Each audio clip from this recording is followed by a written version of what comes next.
Hello, friends of Studio Brûlé. This is Steve Brûlé, and it is coffee time, where I go over some of the stuff comes across my desk in the last few days.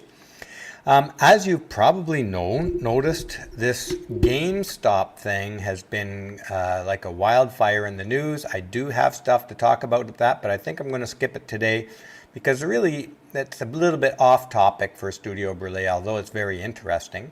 But I'm going to stick to so-called stakeholder capitalism, misnamed on purpose for sleight of hand, which really should be called stakeholder fascism, because that is exactly what it is. There is this kind of fascism that's growing, and it's connected to the elites that want to bring in a one world government, and they're not even hiding it. Just like Trudeau, who said that there was no internment camps coming in Canada, and yet months later there's internment camps. Trudeau said that COVID-19 internment camps, and I think it's valid to call them that, because Trudeau said back in October that no one would be put into any kinds of containment or quarantine units against their will. It was all voluntary. And now it's come out in the news and in Trudeau's own words that people will be involuntarily held in these internment camps for until they test negative for the virus. That means they're not really putting an end date on it. Not an end date on it. This is the rise of nothing less than internment camps, concentration camps for Canadians, and those unfortunate people who think that Canada is a free country and go there to visit, because it's not a free country anymore. Under Trudeau, who once said Trudeau once said he admires China's basic dictatorship, and he could teach the president of China a thing or two about controlling the population. Now, with no further ado, I'm going to get into some background, or I say set the background for the discussion about what the World Economic Forum is suggesting with their Great Reset. They are suggesting that we implement a certain thing that they're calling, and it's not new, this has been floated around since I think the 1930s, they're calling it stakeholder capitalism. But anybody who's looked at it, and you don't have to look very hard, you can Google, there's all kinds of information all over the internet. This is nothing but fascism in a different word. There's no capitalism about stakeholder capitalism. That's just to sell it to the people. And the stakeholder word is another misnomer. That's to pretend that you and I and the regular people have any stake in the matter, because we don't. We have no say in the matter. It is perfect. It is 100% government control by the elites. So, let's set the backdrop for all of this. And before I go, I'll just answer this question. Janice is doing very fine. She's quite busy on the domestic front right now, and she will be coming back shortly with a Fiamengo file. So there is a Fiamengo file, I think 2 of them, on the way in the not too distant future. So sit tight for that. Janice will come back with a stronger voice than ever, I am sure. So, let's set the backdrop for what's going on with these World Economic Forum elites and their so-called Great Reset, which is really the great creation of the world newest work slave scheme in the world. So, a couple of little things in the background just to get you into the mood of what these people really have in mind for us. 10 arrested, 7 facing charges for Toronto anti-lockdown protest. Police say 9 charges were also laid for failure to comply with the province's stay-at-home order. This is January 23rd. And if anybody follows my tweets, you'll see that the Rebel News reported on the police state action at Nathan's Phillips Square in Toronto. Actually, incredible footage they got. Well worth watching. I watched their whole presentation, 35 minutes or something like that, where the police can't answer simple questions as to why they bent a knee for Black Lives Matter protesters and basically kissed their butts while doing nothing to stop their illegal squatting on public property, and harassing innocent people who just want to protest against masks. That's how ridiculous this whole thing's gotten. We are descending quickly into totalitarianism, and the totalitarian tyrants are in place in most of the Western world as leaders right now, including Biden, who is a puppet of the elite, and Trudeau, who's been kissing the butt of China and everybody else in the global leaders world since he's had his silver spoon in his mouth. So, let's move on a little bit here. I'm going to move through these a little bit quicker, I hope, because I want to get right to the meat of the World Economic Forum's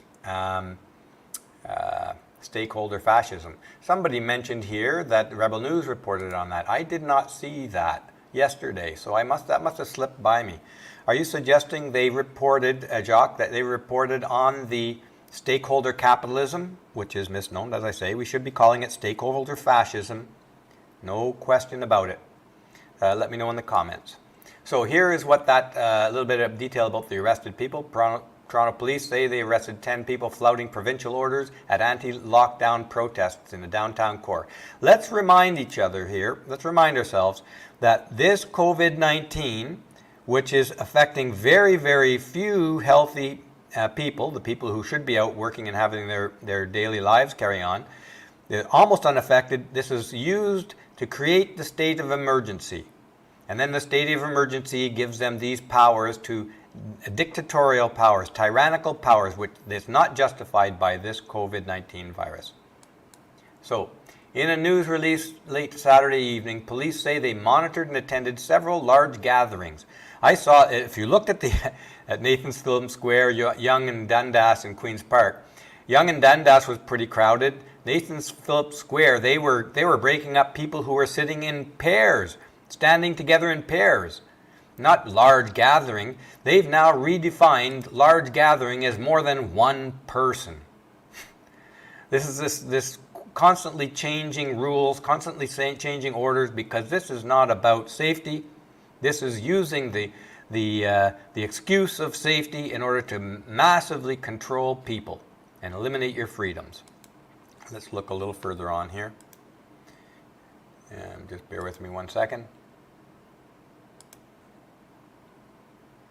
So in another news, here, Warren, there was some talk about this, and this is I guess I didn't get to the bottom of this one, but I wanted to talk about it anyways. Warren Buffett's railroad buyout, this is back in, I can't even read it, it's so small there. Let me span that up. 2015. Warren Buffett's railroad buyout sees big returns thanks to oil boom. Warren Buffett's a pretty smart guy.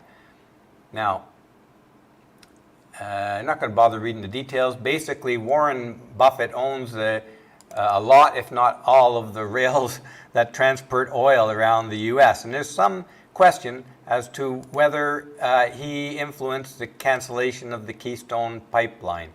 It's not clear to me, because Warren Buffett also owns a lot of pipelines through which oil runs today in the U.S. So it's not convincing that Warren Buffett really, it's just a bit suspicious though, that Warren Buffett owns the railroads that transports the oil that Keystone Pipeline will not be able to transport anymore, as being canceled by Joe the fascist Biden.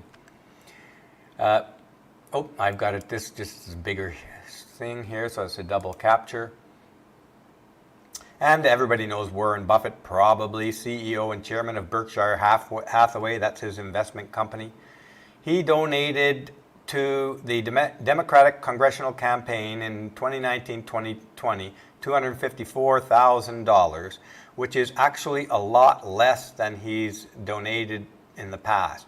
And Warren Buffett was not, I'm not trying to defend him. I don't know whether he has a say in this or influence behind the scenes. It's possible.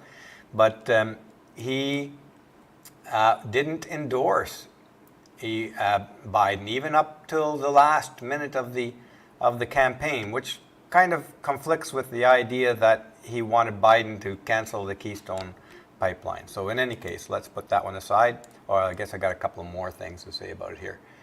While Buffett hasn't publicly endorsed Biden, the two shared a phone call in October ahead of a virtual fundraiser. According to Biden, Buffett spoke about how America is in a position to lead the whole damn world in a way that no one else can.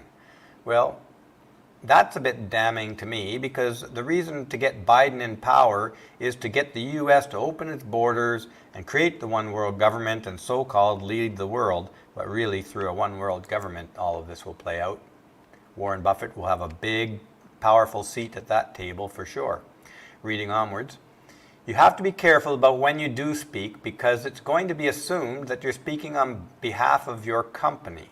So this is a bit of a tell sign here about Warren Buffett, why he may have been biting his tongue about that, and who knows what they talked about behind closed doors. Warren Buffett, as smart as he is, would not want to be seen to influencing the cancellation of the Keystone XL pipeline for sure. And his withholding of donations and public support may be just being cautious on that, and who knows. There's no evidence for this, but they might have had any kind of number of conversations behind the scenes. Let's carry on. This is another worrying story here. Trump supporter faces 10 years in prison for posting memes. We are officially in a dystopia. This is Matt Walsh at the Daily Wire 3 days ago. The FBI, apparently having finished its investigation of Bubba Wallace's garage door pull and looking for new dragons to slay, showed up yesterday at the home of a Trump-supporting former Twitter troll and took him into custody on charges of, as a press release from the DOJ puts it, depriving individuals of their constitutional right to vote. Keep in mind, folks, the backdrop for what I'm talking about here is that these are the people who would be put in control of this stakeholder fascism that the World Economic Forum is trying to implement globally. We're going to have a look at some details on that shortly. Reading onwards from the top with me, the former criminal complaint alleges more specifically that the accused, Douglas Mackey, conspired to, quote, injure, oppress, threaten, and intimidate persons in the free exercise of a right and privilege secured to them by the Constitution. Reading onwards. The rest of the complaint makes it clear that all of this supposed injuring, oppressing, threatening, and intimidating was conducted in the form of memes. Mackey faces 10 years in federal prison for memes. We should note that Mackey did post plenty of anti-Semitic content and other offensive materials. This is very concerning to us here at Studio Burley, because we are concerned about freedom of speech. And actually, we're pretty solid on that. In fact, I don't think any speech should be restricted. Hate speech is better seen in the light of day, and I'm going to repeat this, and this is not my original idea by any stretch of the matter. A lot of people have made the same argument, and it's one of the most profound arguments for, or rather against, criminalizing hate speech and racist speech and all that. When you criminalize it, you only push it underground. When people spew hate speech or racist speech, it's out in the light of day, and you can deal with it, and we should be teaching our kids and one another how to respond, how to crush the arguments of hate speech and racist speech.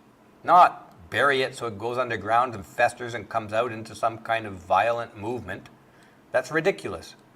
I think Jordan Peterson said that speech is a safety valve for violence, and there's no question about it.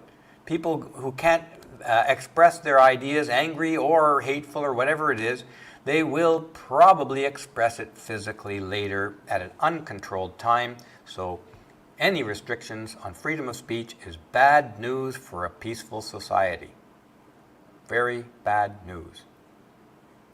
Let's move onwards here. Reading from the top with me.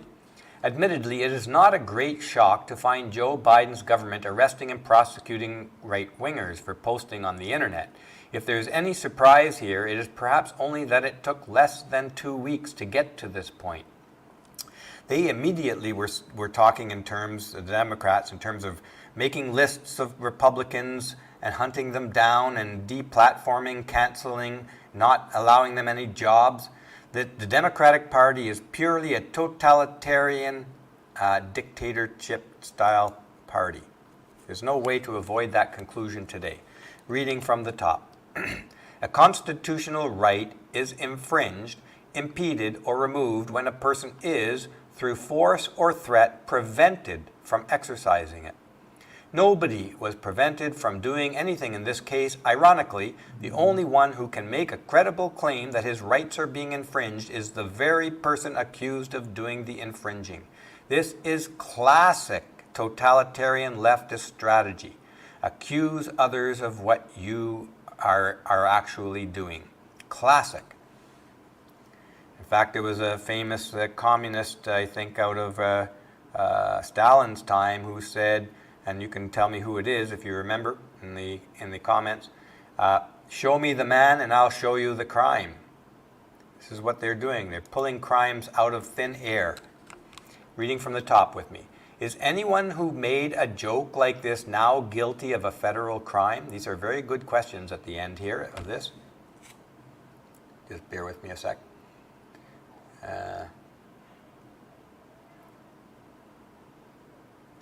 Okay. Even if they are, does 10 years in prison sound like a reasonable penalty? And if it is now a felony to post a meme with disinformation that may influence voting behavior, how far does that go? There are many false or dubious political claims made in the form of memes. Are we going to prosecute everyone who posts or retweets one? This is the problem when you start to demonize certain kinds of speech or speech that you don't like. Just pause here for a second and recognize Jeff Istopheles. Thank you so much for your support of Studio Brûlé, Jeff. The ACLU in the past protected genuine Nazis because they realized that giving the government power to infringe speech would eventually silence others. The ACLU is worthy of many investigations all on its own because they have absolutely no protection for hate groups or anything like that. They are just one, I'm not even going to start on that. Let's move to the next one here. It's a little more from this article because it warrants discussion a little bit. If so, why isn't the FBI breaking down the doors of people who posted claims about Donald Trump being a Nazi? That's an excellent point. We know why. Because they're all leftists. They're controlled by the leftists. That is disinformation, and if believed, it could very well influence how someone votes. In fact, it did influence how lots of people voted. My question is rhetorical, of course. Yeah, he recognizes we know why.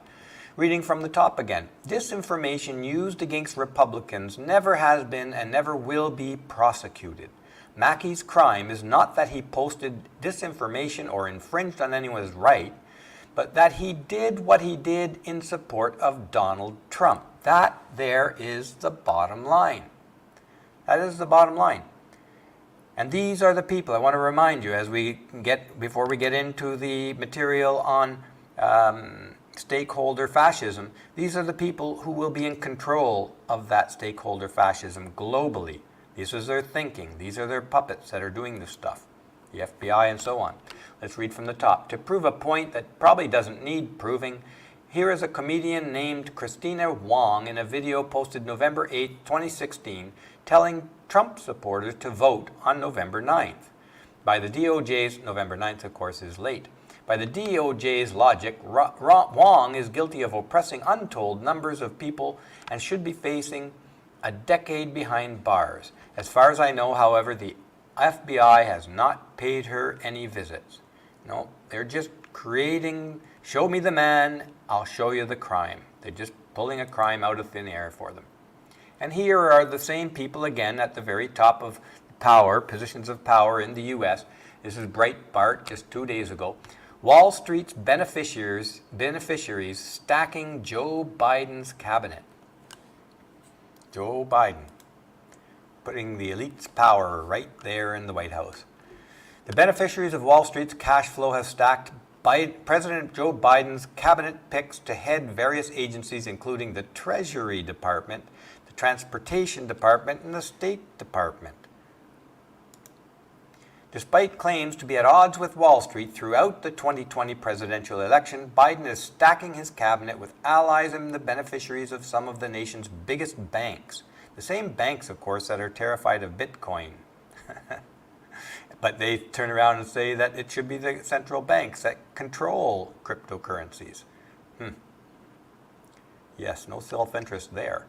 The appointments are not a surprise for the Washington, D.C. Beltway, as Wall Street spent $74 million to unseat former President Trump.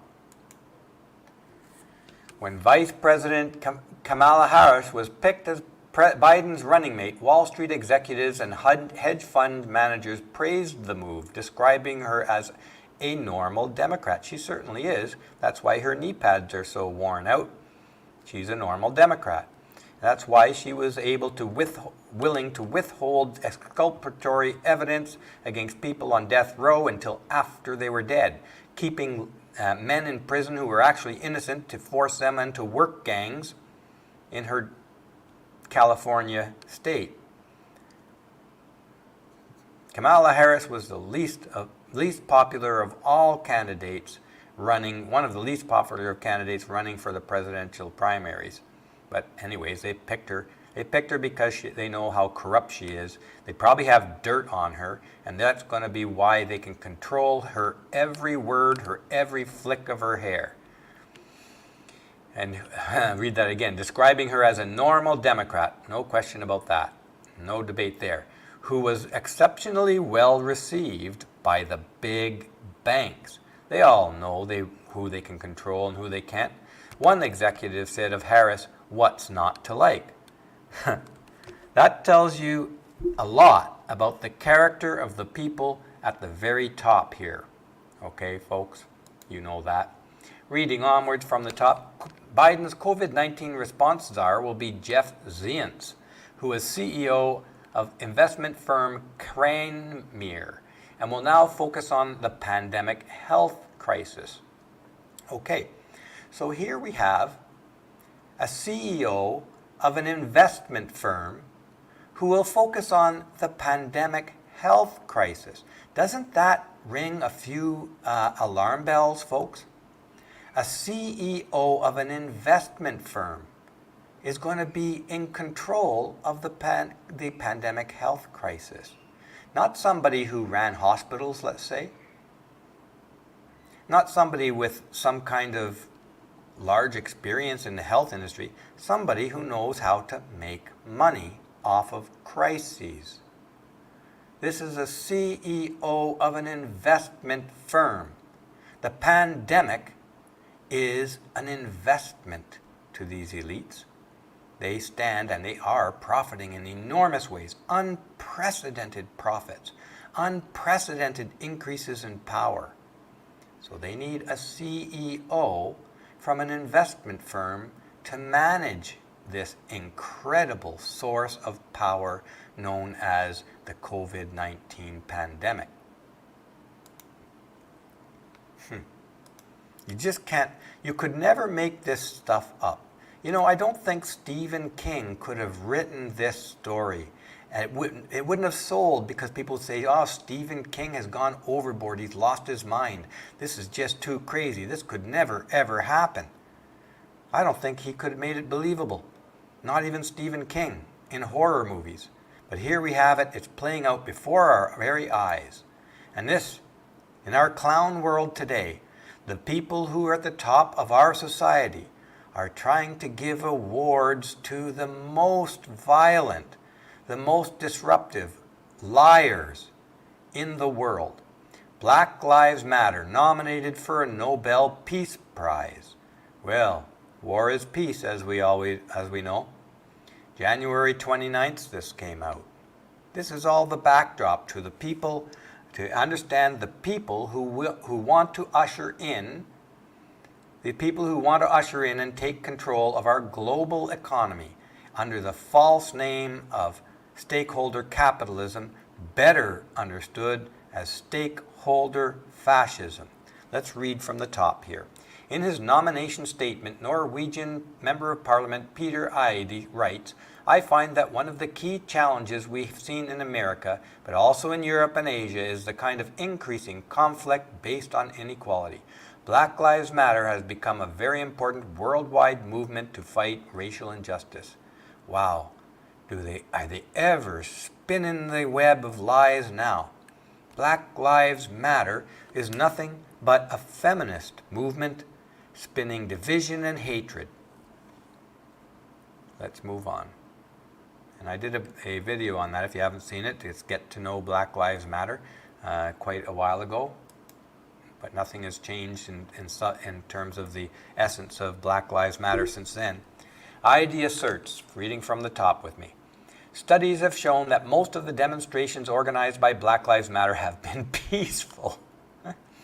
Of course, there have been incidents, brushing them off, but most of them have been caused by the activities of either the police or counter-protesters. There's actually a tradition for doing this. Incredible how they're spinning this. The Black Lives Matter riot, loot, beat people up. There was white people being attacked solely for being white. But if you fight back, you're the one who caused the incident." This is the way these leftists think. These are the leftists who are taking control of the world, who are pushing for a one-world government in their Great Reset. These are the lefties who want to usher in stakeholder fascism. And just hold on for a few minutes before we get to determine in great detail, discuss what that really means. Reading at the top. August. ACLED records more than 10,600 demonstrations events across the country. Over 10,100 of these, or nearly 95%, involved peaceful protesters. Fewer than 570, or approximately 5%, involved demonstrators engaging in violence. But analyze the behavior of armies during wartime or occupation of countries. You probably see 98% of the army's activities peaceful. But that's not the issue. The aim is anything but peaceful. It's about domination, it's about control, it's about power. That's what Black Lives Matter is about. It's the 2% or the 5% of the violence that they inflict, which is what we need to be concerned about. The fact that 95% were peaceful has absolutely no bearing on the issue. I'm going to pause for a moment and recognize the Oklahoma Bachelor. Thank you so much for supporting Studio Brûlé. Modern sci-fi isn't even as insane as reality. You sure got that right. Let's read onwards here. Axios reported last September the vandalism and looting following the death of George Floyd at the hands of Minneapolis police will cost the insurance industry more than any other violent demonstrations in recent history. And yet, they're going to get the Nobel Peace Prize in all likelihood. They're nominated, but in today's world, they're probably going to get it. And in 5 or 10 years' time, people won't remember just how violent and deceitful Black Lives Matter movement really was. They'll just think of Black Lives Matter movement as one of these respectful, great movements. They're trying to erase history and replace it with the lies that the left want. Let's read on. Protests that took place in 140 U.S. cities this spring were mostly peaceful, but the arson, vandalism, and looting that did occur will result in at least $1 billion to $2 billion of paid insurance claims, eclipsing the record set in Los Angeles in 1992 after the acquittal of the police officers who brutalized Rodney King. Now, let's talk about Canada, my home country that is actually very antagonistic to Canadians. I don't know why Canadians continue to tolerate this tyrant. But here Trudeau has announced Incoming travelers will be charged $2,000 to pay for mandatory quarantine hotel stays. Remember, Trudeau is one of these elites. He travels in their circles. He's been pushing the Great Reset. He's been pushing the United Nations, or rather the World Health Organization, and all of these global organizations. Canadians, he said back in October that all of these quarantine facilities were to be voluntary. Now we see January 29th is not only going to be mandatory, in other words, against your will, you're going to be imprisoned against your will, and you're going to have to pay for your prison cell. These are the people who say they're going to usher in stakeholder fascism. Not only are they going to stick you in an internment camp, they're going to charge you for your stay in the internment camp. This is Canada in 2021. Make no mistake about it. This is tyranny. These are tyrants. Reading onwards here. All arrivals will also have to undergo PCR COVID-19 testing and then isolate in an approved hotel for up to 3 days while they wait for their results. Now, folks, PCR testing, we went over this months ago, and this is so easy to find. There's no excuse for the government not knowing this. A PCR test does not tell you if you have if you're infectious of coronavirus. It tells you only that you've been exposed to it. You may have been exposed to it and got over it and are immune to it, but you will still test positive for COVID-19 in the PCR test. So this basically means that this may be a tax grab by Trudeau for all I know. This is going to put tons of innocent, disease-free Canadians in prison, incarcerated in these internment camps. And these people are going to be out $2,000 out of pocket, $2,000 to pay for the corrupt dictator, tyrant in power to lock them up in a cell, even though they're not infectious with the disease. PCR test only tells you that you've exposed to the virus in the past. This is absolutely, completely absurd, and it's just, Canadians need to rise up. This Trudeau tyrant needs to be kicked out. Reading from the top. They will be allowed to return to their homes or other final destination and complete their 14-day quarantine under increased surveillance. This is I think if you test negative. I might have cut that off here. No. So if you test negative, why is this not going forward on me now? Okay, this is locked up again, so let me pull it up. So if you test negative, you will be allowed to return to your home where still not coming up here. Okay, sorry about this, folks. I'm trying to get this moving again. It seems like, okay, here we go. If you test negative at the border, you'll be allowed to return to your home or other destination and complete the rest. So even if you test negative, you're going to be required to pay the $2,000 to stay for 3 days, paying for your incarceration by the government, and then you'll be allowed to lock yourself in your own home for the remaining of the 14 days, even after testing negative. Even after testing negative. Positive cases will have to stay in hotels until they recover. Just read that twice here, folks. Until they recover. How are they going to determine that you are recovered when they determine that you are infected with a PCR test? That you can test positive by the PCR test for probably at least 6 months. Are they going to use the PCR test to determine when you are recovered? Who knows? They're not being clear on that. Maybe they're going to pick and choose who they use a PCR test for and who they swab and culture for. Political dissidents get the PCR test, and they'll test positive for possibly a year. Non-political dissidents may get the swab test, and they'll test negative when the virus is cleared out of their system.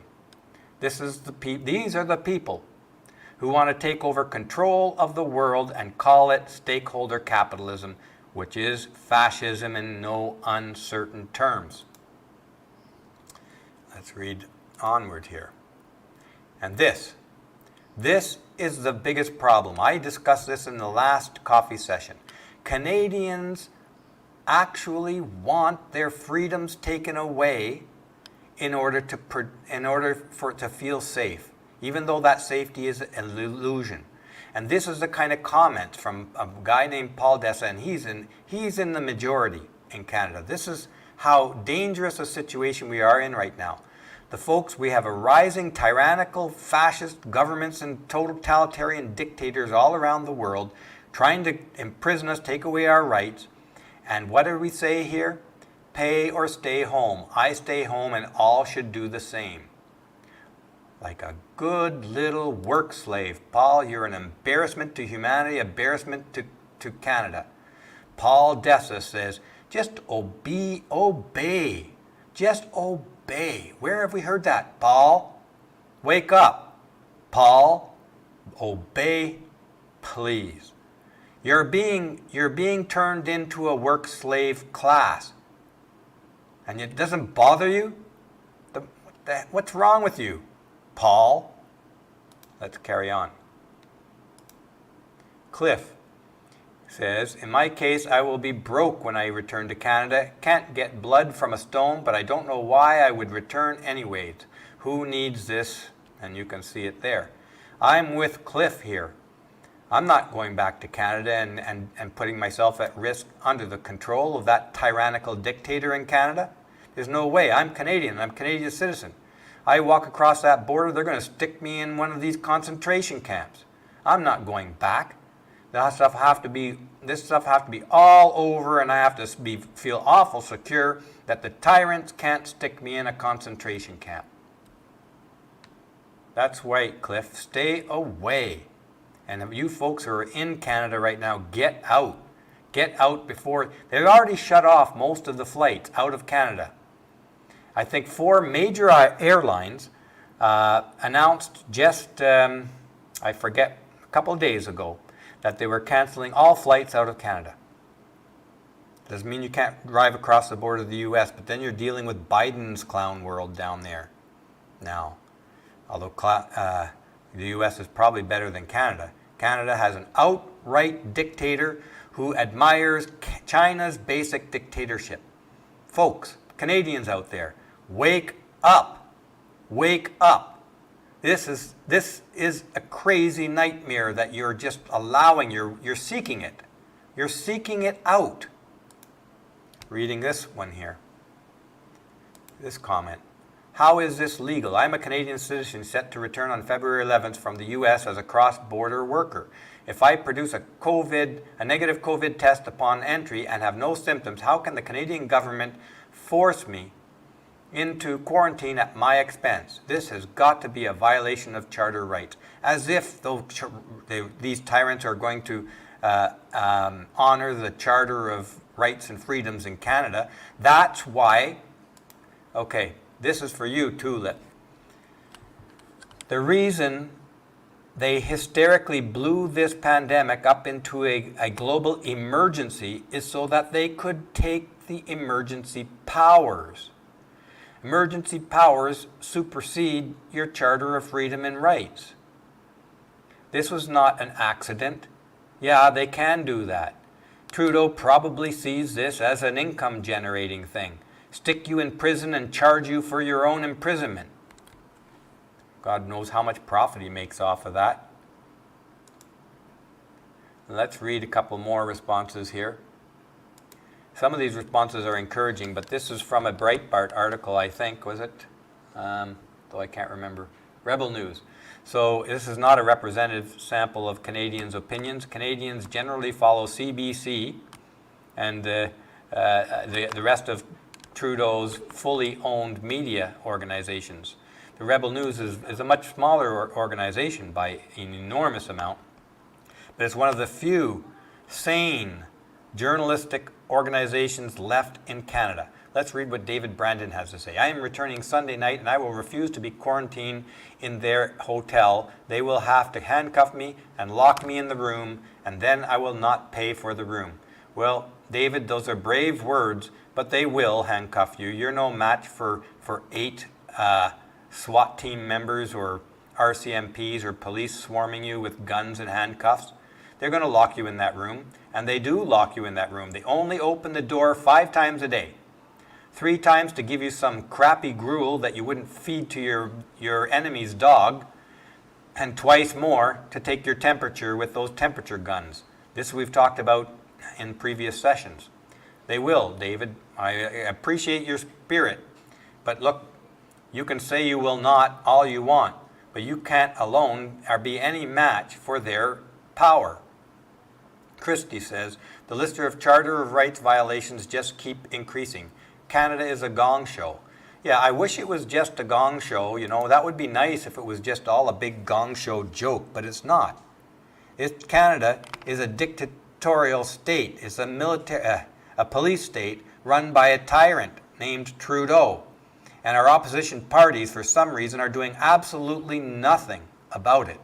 Trudeau only has a minority government, but it is the NDP, Canada's Socialist Party, that is backing them up in every single step. And the Liberal Party and the Socialist Party, NDP, in Canada are really almost no different. They are one and the same. Even the Conservatives are falling into the left camp nowadays. Canada has no resistance to the leftists. So Canada, I wish it was a gong show, but it's really a nightmare work prison for men. And women sometimes, but mostly men get the worst of it all. So let's have a look at some more here. And this is the same government, okay? This is the corrupt government that wants to take stakeholder fascism, their stakeholder capitalism, control of the economies of the entire world. This federal government awarded SNC-Lavalin a $150 million contract for COVID-19 response. SNC-Lavalin was found guilty of major corruption and influence peddling in the government and Trudeau's government. Let's read on. The federal government has given SNC-Lavalin a contract worth $150 million despite the Quebec-based firm's history of corruption, which includes bid rigging, fraud, bribery, and illegal campaign contributions for the Liberal government, which is exactly why they got off. SNC-Lavalin was working to get their buddies like Trudeau in power. They were caught red-handed with it, proven in court, and the government still gives them a $150 million contract.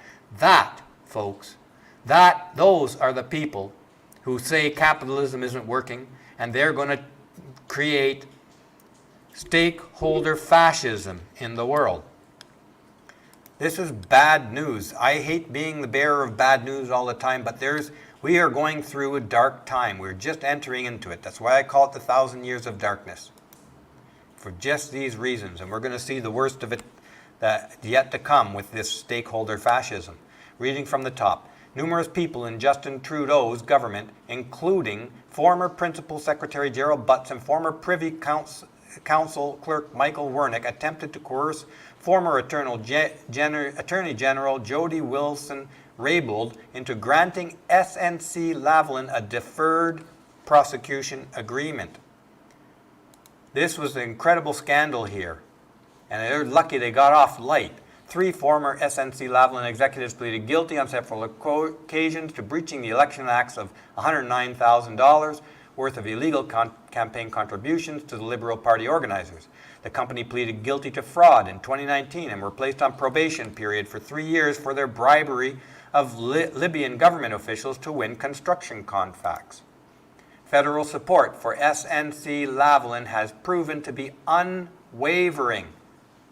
This is what stakeholder fascism means. This is it. This is your preview. Even awarding the engineering firm $6.8 million in contracts, listen to this, the same day they pleaded guilty to fraud. This, folks, is stakeholder capitalism, fascism. SNC-Lavalin was fined $1.9 million under the Competition Act for bid rigging in Quebec and has faced conviction in the Quebec Superior Court for bribery, fraud, and laundering the proceeds of crime. Quebec, by the way, was the home of the Montreal Mafia, which ruled the mafia world, entire world, for those of you who don't know that, for 40 years until the top bosses were taken out about 10 or 12 years ago. There's a documentary produced by W5 about that. So Quebec has been a corrupt province forever, since I was a kid. Now, NDP Charlie Angus called the government's relationship with SNC-Lavalin highly questionable, asking why the company has not been blacklisted as a federal contractor. And why? Is it that when a company gets to be a certain size, the rules don't apply to them anymore? Well, not quite. You have to be supporting the Liberal Party. I put it to the government, are they going to send a message to corporations that corruption will not be tolerated, or is it dismissed with a wink? In Quebec, it's dismissed with a wink, and if it's not dismissed, you get a pair of concrete galoshes, and you end up in a concrete encasement in a construction project. This is one of the main reasons why SNC-Lavalin gets off with these things. I think they're probably the company that, I'll go into that later. There was a big scandal where a multi-$5 billion project in Montreal led to some high-profile killings. Reading from the top. In fact, SNC-Lavalin is the only company to be given a waiver from the 2015 government-wide integrity regime. Isn't this interesting? A system that would blacklist federal contractors found to have engaged in criminal acts. The biggest criminal corporation working with the government was the only one given a waiver from their government-wide integrity regime. It just says everything you need to know about the people like Trudeau, like Biden, like Bill Gates and the elites who want to take over the world with their stakeholder fascism, which we'll get into very shortly. Let me move on here because I think I might have to skip some stuff here. Okay, this is just a last few comments. Remember the COVID-19 internment camps. Disinformation campaign falsely suggests Canadians will be forcibly sent to quarantine sites. This is CBC News. CBC is fully funded by the Canadian government. It's funded over $1 billion a year. You can be relied on to hiding and spinning news in favor of the Liberal government.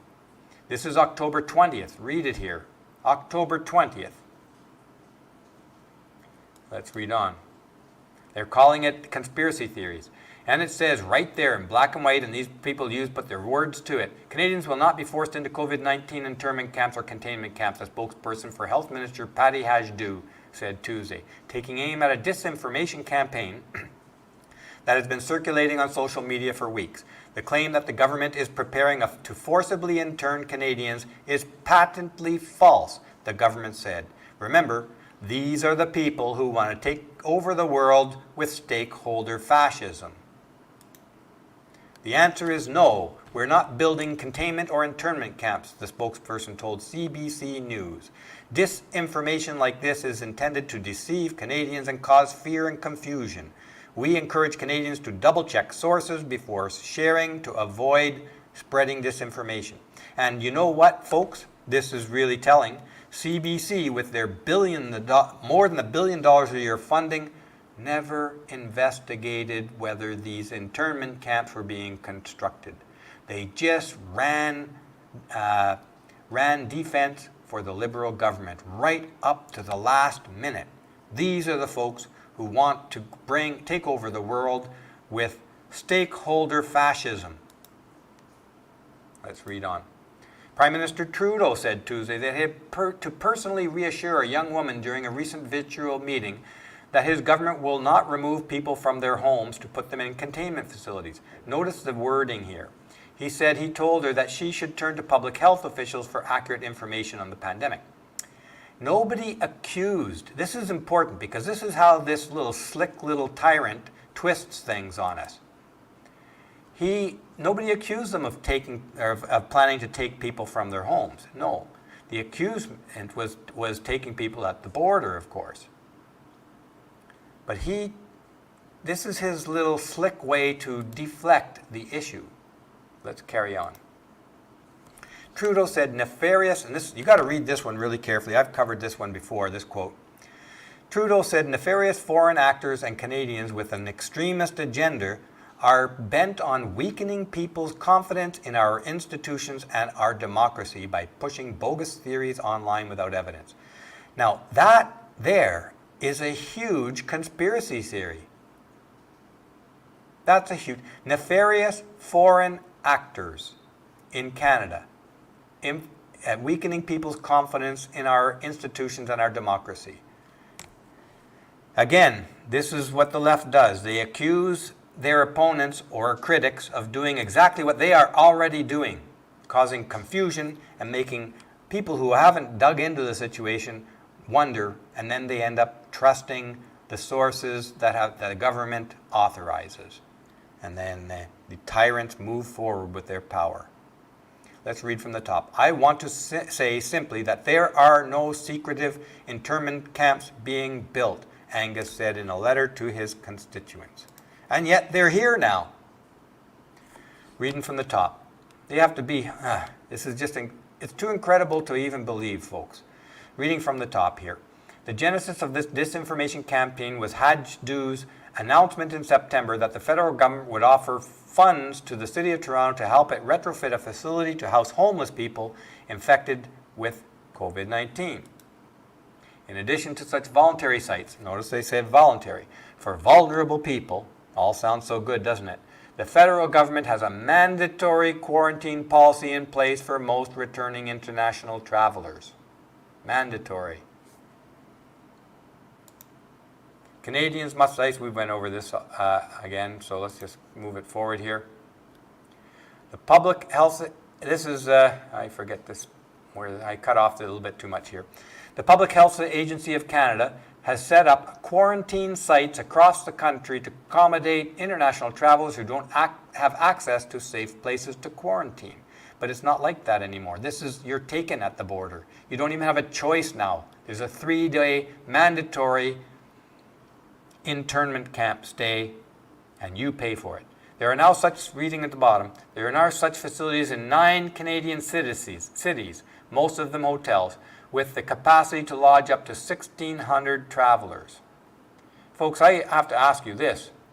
This is the guy who reported on this back in October, working for CBC in the Parliamentary Bureau in Ottawa, and he didn't spend 1 minute investigating to see if anything was being built. Now, they emphasized the hotels there. They said most are hotels, but they've actually built new facilities in several countries. One of them I think it was in Saskatchewan or Manitoba, I can't remember which. So, this guy being paid by CBC, who's being paid by the Liberal Party of Canada, because the Conservatives have always wanted to defund the CBC, and they can't get it because they couldn't get it through because Canadians want a propaganda machine for the Liberal Party of Canada, and that's what they are. This guy didn't spend 1 minute going and digging anywhere. Presumably he has some access to that. That's his job. He didn't do it. And he lied to us. October 20th. He lied straight to our faces and allowed the Liberal government to push forward with their plan, unquestioned, without scrutiny, without public knowledge, and now it's in place. Here's what other things this guy is saying here.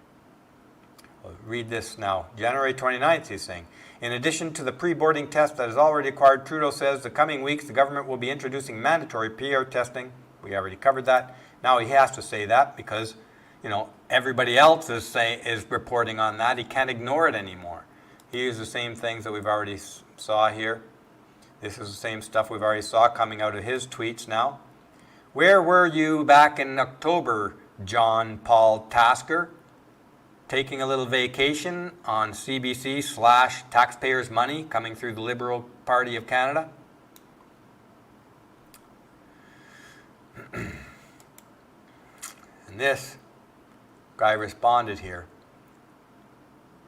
This is due to his tweets. PM Health Minister warns against believing COVID-19 internment camps disinformation. That was the article written by that very same guy who's now telling us there are indeed internment camps up there. Laura says, want to ask them why they said back in October that the discussion of isolation camps was misinformation, but now they are existing? Folks, these are the people who are telling us we are all going to benefit by bringing in their stakeholder fascism.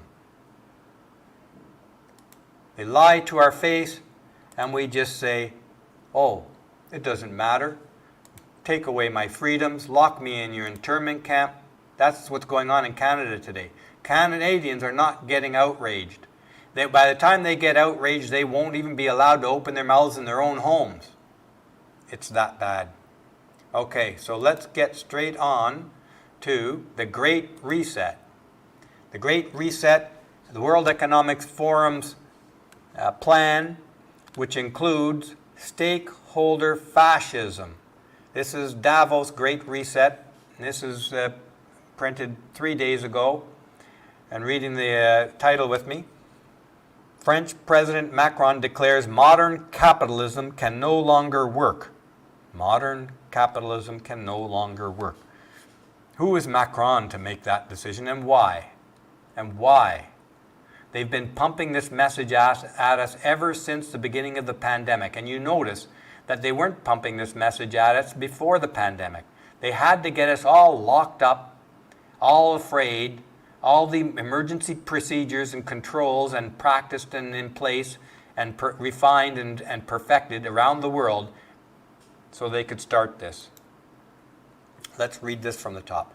We will get out of this pandemic only with an economy that thinks more about fighting inequalities, Macron said. The capitalist model, together with this open economy, can no longer work in this environment. Yeah, let's just keep these words in mind as we get to what stakeholder capitalism really means, which is fascism. We're going to get to that in a minute.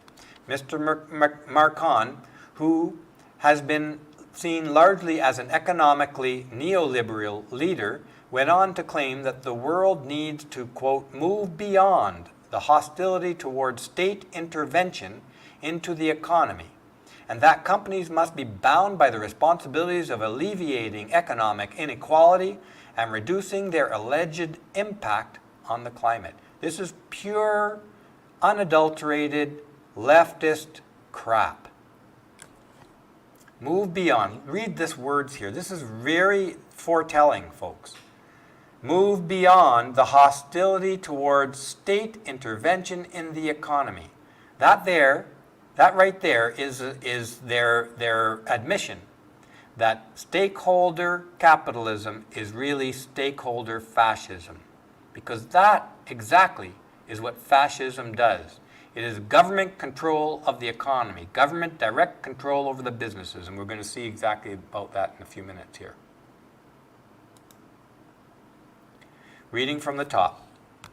While Mr. Macron did not lay out any firm policy proposal to reshape capitalism, he did, because he can't, because stakeholder capitalism really means fascism. He doesn't want to be held to that. Not now, not until they get all their laws and organizations and governmental organizations in place. Then they'll be honest about it. Well, maybe not even then. He did endorse the model of stakeholder capitalism promoted by Klaus Schwab, which calls for, quote, shared prosperity and equitable growth based on sustainable production and consumption. Now, there we go. These are a bunch of words that would normally be only put together in a Disney movie for children. Kumbaya, my friends, kumbaya. We're all going to hold hands around the world, and somehow every last one of us is going to get exactly what we need when we need it, and nobody's going to want for anything, right? Sure. But it sounds good, and that is the sales brochure. It sounds good, it looks good on paper, the pictures are nice. And that's how they sell it to you, and then you can't get out of it. We will be stuck with this for a long time if they get this in place. I say 1,000 years of darkness because of the darkness that's coming down the pipe. Maybe something can come up to side rail this whole thing. But with the power coming at us, the trains are coming full force at us. It's not looking good, folks.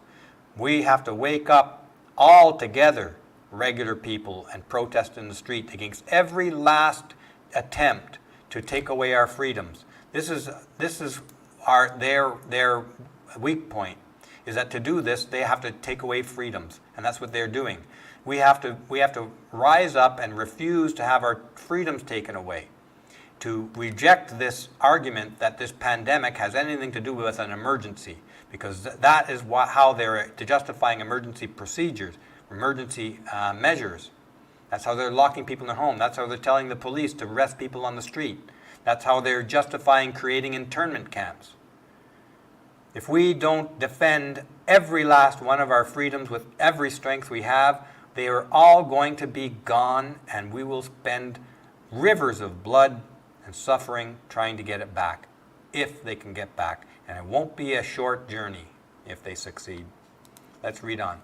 The World Economic Forum has said that governments across the world should adopt more socialist-style policies, such as wealth taxes and heavy-handed regulations on businesses, as well as introducing giant Green New Deal type policies.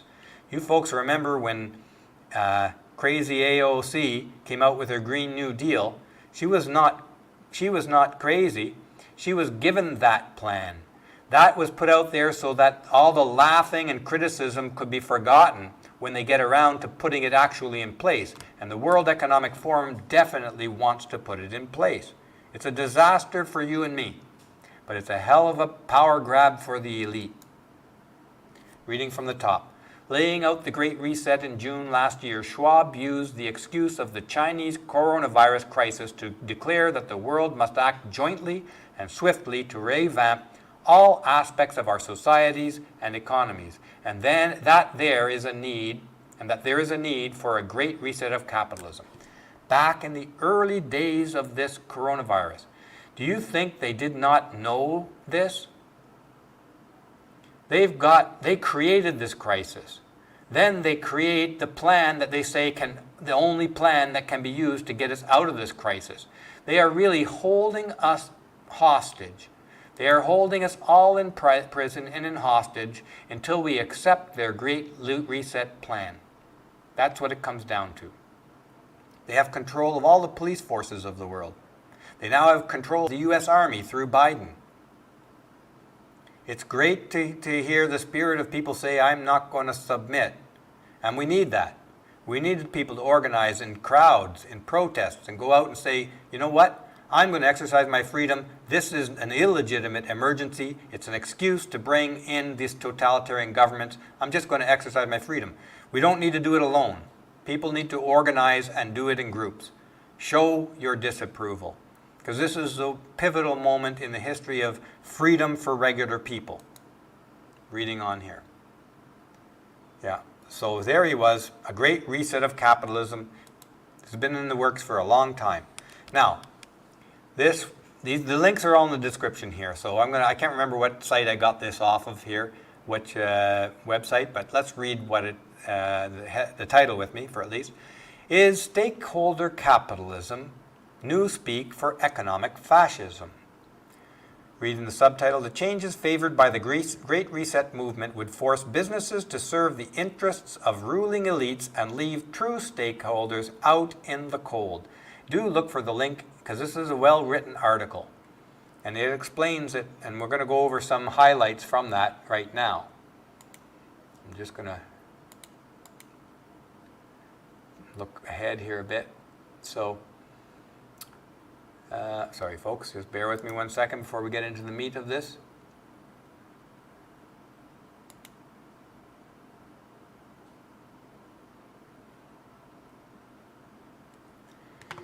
Okay, so let's have a look at some quotes from that article. Reading from the top with me. The level of cooperation and ambition this implies is unprecedented, but it is not some impossible dream, World Economic Forum Executive Chairman Klaus Schwab recently observed. In fact, one silver lining of the pandemic is that it has shown how quickly we can make radical changes to our lifestyles. That was the test. It's an opportunity for these folks. They love this pandemic. They want to keep it going as long as possible in order to get as much of their plans in place as possible. Let's read from the top.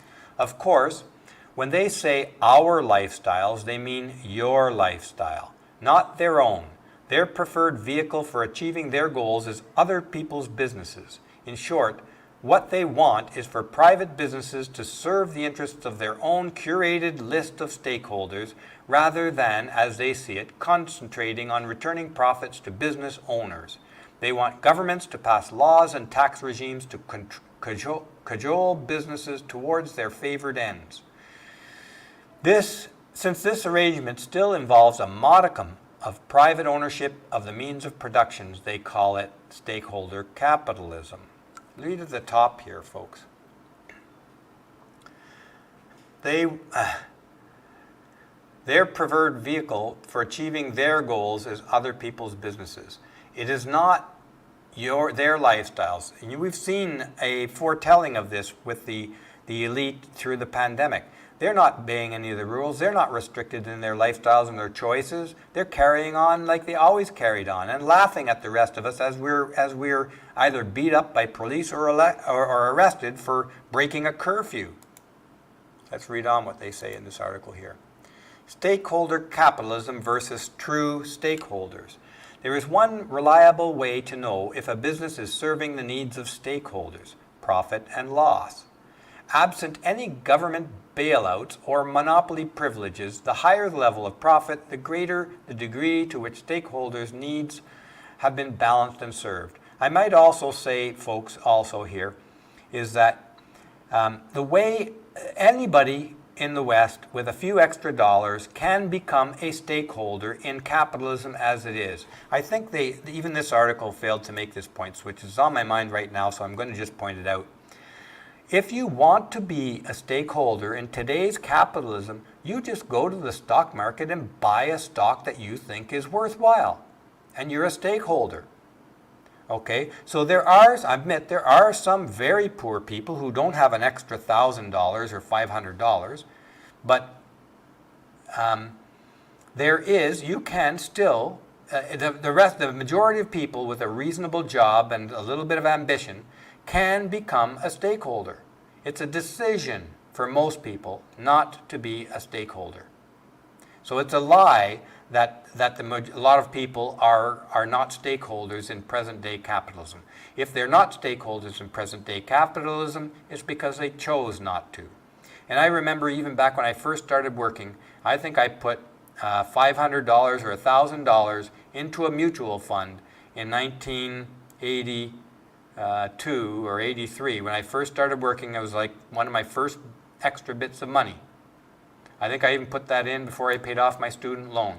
So if you are not a stakeholder in present-day capitalism, it's because you don't want to be a stakeholder in today's capitalism. It's a choice, except for the extreme poor living on the street, whose problems are far, far greater than can be influenced by this so-called stakeholder fascism. Let's read onwards here.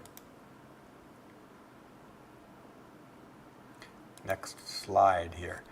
Why stakeholder capitalism is socially destructive. When global resetters insist that all stakeholders should be represented, what they really mean is, quote, I neither eat pizza nor help to produce pizza, but what is the pizza shop doing for me? This is exactly right.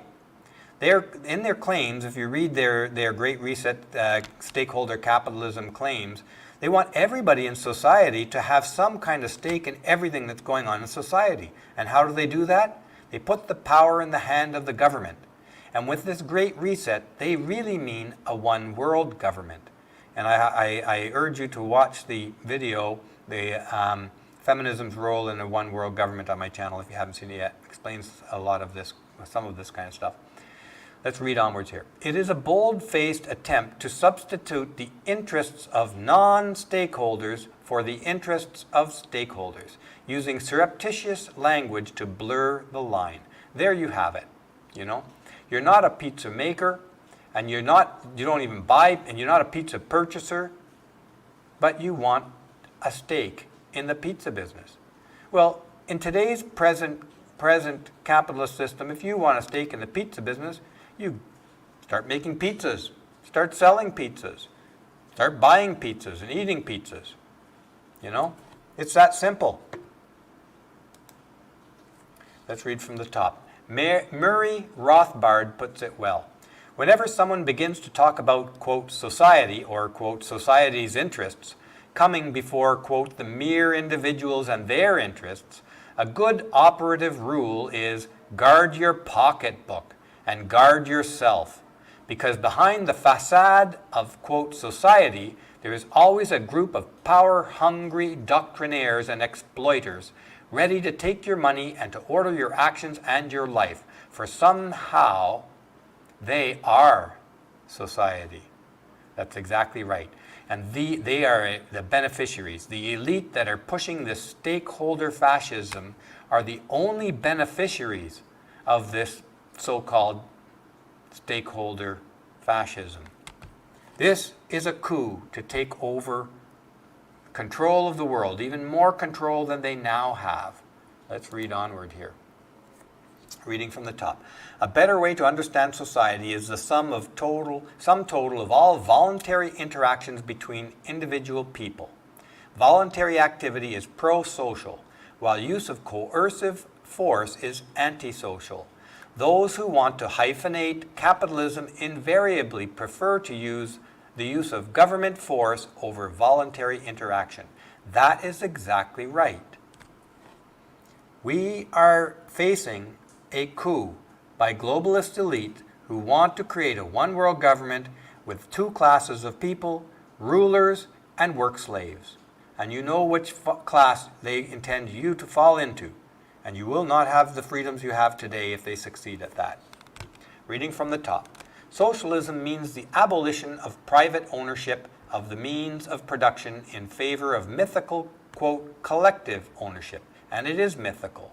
Collective ownership means those leaders in the power have everything. But the brutal reality is that it is a system of forceful, centralized control. In the same vein, I might say that's what Trudeau admires about China, their basic dictatorship, their brutal, forceful, centralized control. And Trudeau is demonstrating that action every day in Canada while he's in power. Reading the second paragraph with me. In the same vein, quote, for fascism, the state is absolute. Individuals and corporations are relative, said Mussolini. Either way, the holders of centralized power by controlling production control your life. They become the solitary stakeholder in all decisions involving material resources. This is what the World Economic Forum wants for you and I. This is what the elite want. More power. Reading from the top. Under what Mises called German-style socialism, the former owner of the widget factory would be left nominally in charge, but made into a party apparatchik, using as much coercive pressure as necessary to force him to serve the interests of the state.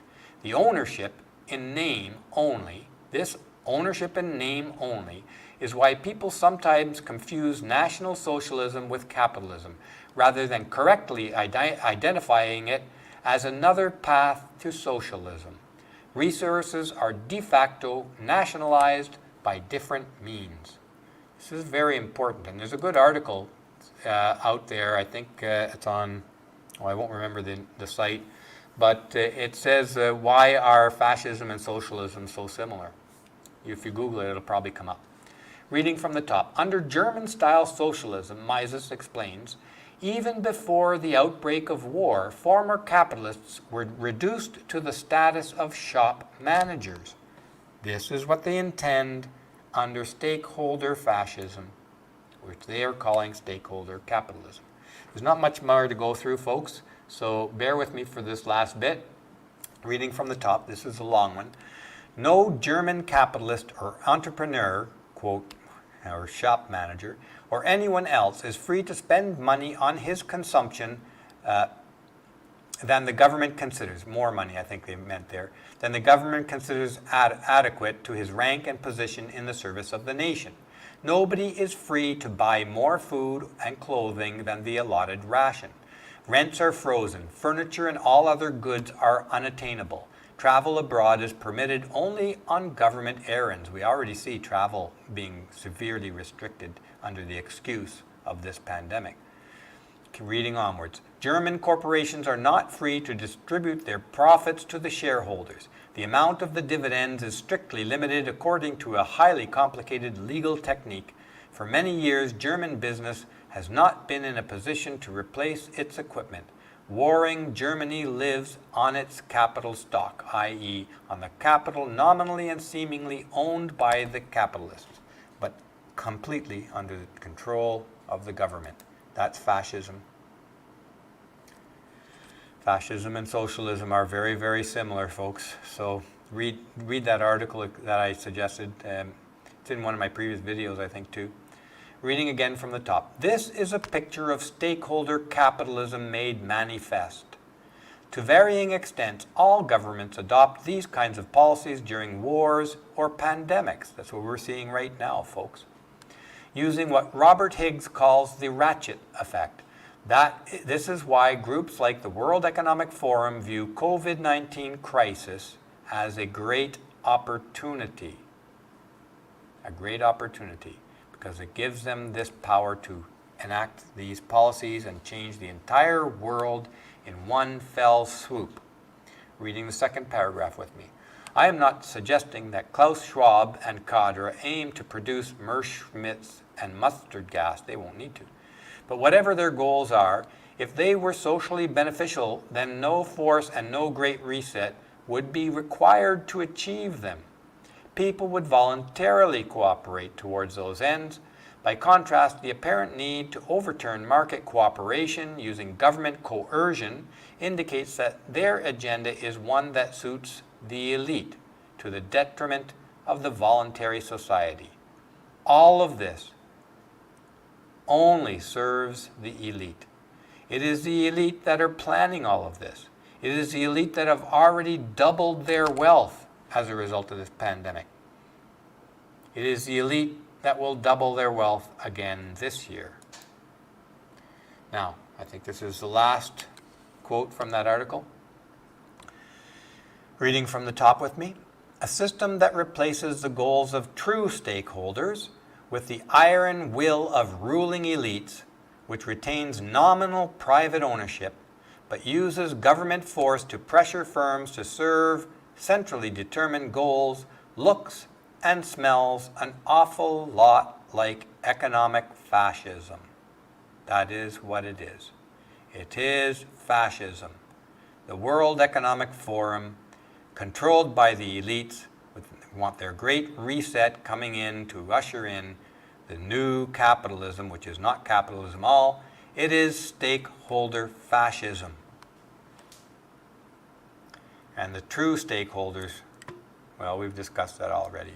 So let's just do a little review here. And this is an article well worth reading here by Richard Ebling at the American Institute for Economic Research. Stakeholder fascism means more loss of liberty. Do read it, folks, because this is what's coming. And he wrote this back in September 28th, 2020. The elite intend to continue to eliminate your freedoms. They don't intend to ever go back to the way things were. This they've even started calling the new normal, and it's going to get worse. We have to defend, exercise every single freedom, and in order to do that now, we have to reject the rationale of using this pandemic or calling this pandemic COVID-19 an emergency. reject the categorization of COVID-19 as an emergency, and all the excuses they use for totalitarian power are now nullified. If the people reject this hysterical raising the emergency level of the pandemic, then they can't take emergency powers. And you do that by protesting in the street and exercising your freedoms. That's what we have to do right now. There isn't much time left. 2021 is the year where they're going to create and structure all of their government organizations needed to institute the control over nation states using the excuse of stakeholder capitalism to sell it. And once all those organizations are in place, it is really, really hard to displace them. Let's take another look back here and remind you of what are these people who want stakeholder fascism, stakeholder capitalism, the World Economic Forum. Who are these people, and what are they doing now when they don't have total power of the world? Now, when they get total power of the world, you can be sure that you will wish they were only doing these things. Their greed, their lust for power has no bounds. They only hold themselves back because they still have a few things to put in place before they really reveal their true selves. So here they are. They're arresting people on charges of failure to comply with the Providence stay-at-home order. Well, we should all be failing to comply. Here, guy facing 10 years in prison for posting memes. I'm reviewing some of the stuff we went over all again in light of just what they're trying to do in the future, in this year, in Biden's term. Wall Street's beneficiaries are stacking Joe Biden's cabinet. Black Lives Matter nominated for a Nobel Peace Prize. Trudeau charging Canadians $2,000 to pay for their own internment in the prison camps he's created. Here they are awarding $150 million contracts to the most corrupt companies because that corrupt company feeds money to keep the Liberal Party in power. These are the people who want totalitarian control of the entire economy of the world. Health officials warn Canadians against believing in internment camps, but they lied to our face, and they use the government-funded CBC to get people to believe their lies. And then they only reveal their lies after it's too late and everything's in place. Nobody can object to it. Here, this is the Trudeau, the We Charity campaign. Trudeau tried to give, immediately after he took totalitarian power, his signature alone for control of the entire Canadian budget. He tried, and unsuccessfully because the scandal became greater than he could control, to give almost $1 billion to his friends at the We Charity. The We Charity then left Canada in disgrace. Hunter Biden, what was he doing in Ukraine and China?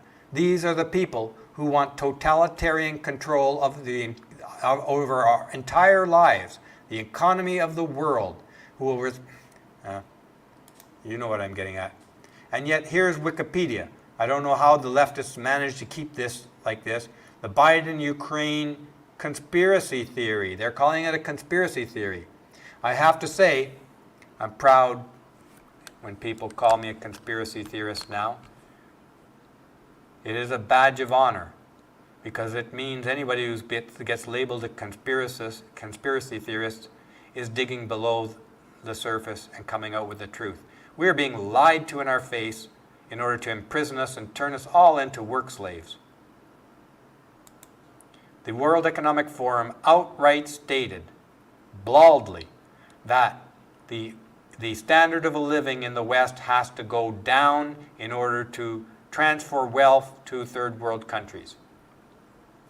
They stated that.